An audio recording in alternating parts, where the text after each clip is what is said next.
My name is Danny Paneri. I'm a student at California University of PA, and I will be your presenter today. We are going to learn about death positivity. It's pretty likely that someone you love has died. In fact, it's one of the only inevitabilities in life.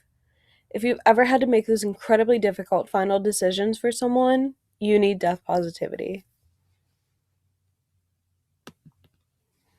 This is Caitlin Doughty, New York Times bestselling author, owner of Clarity Funeral Homes and Cremation in California, and YouTuber with a series called Ask a Mortician. All of the information I've learned is from years of watching her YouTube series and through reading her books.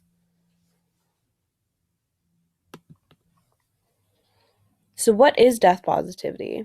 Well, in short, it's a mindset, something created by Caitlin Doughty herself.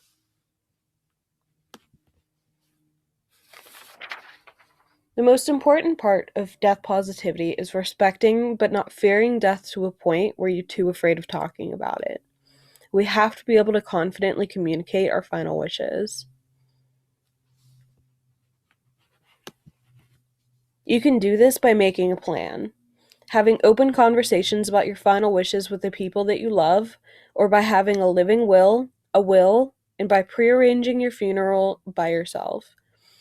Your family will know that you got everything you've wanted when you're not around to make the decisions for yourself.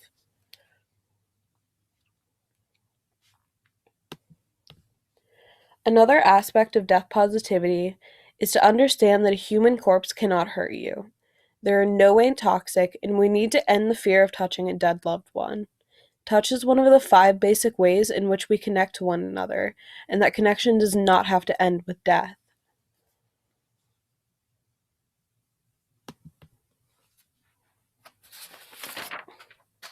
The ways in which you can utilize this newfound comfort with the deceased are by washing and dressing the body yourself. In America, you have every right to do these things as a family and to find a funeral home that can work with you.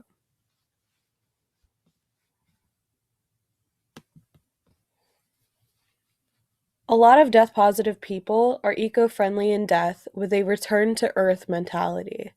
This means no embalming, no vaults, biodegradable caskets and urns.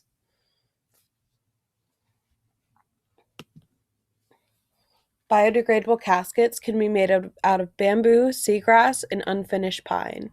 They're a little unorthodox, but it allows the body to return to earth and give back all of those nutrients that the earth gave to us.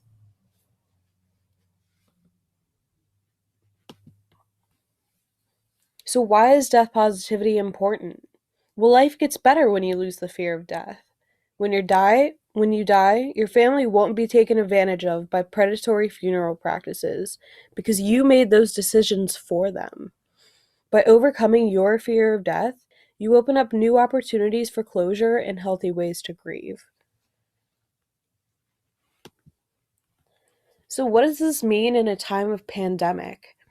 Well, right now, there just isn't enough research to prove that pandemic bodies are dangerous or not dangerous.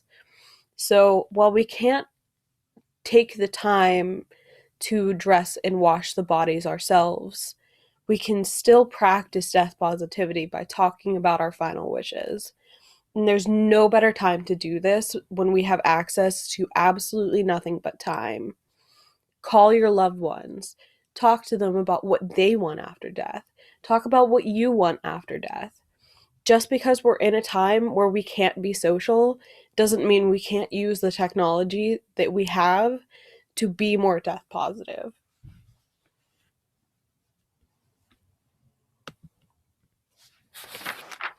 Thank you so much for watching, and I hope I can inspire you to have a conversation about your own death today.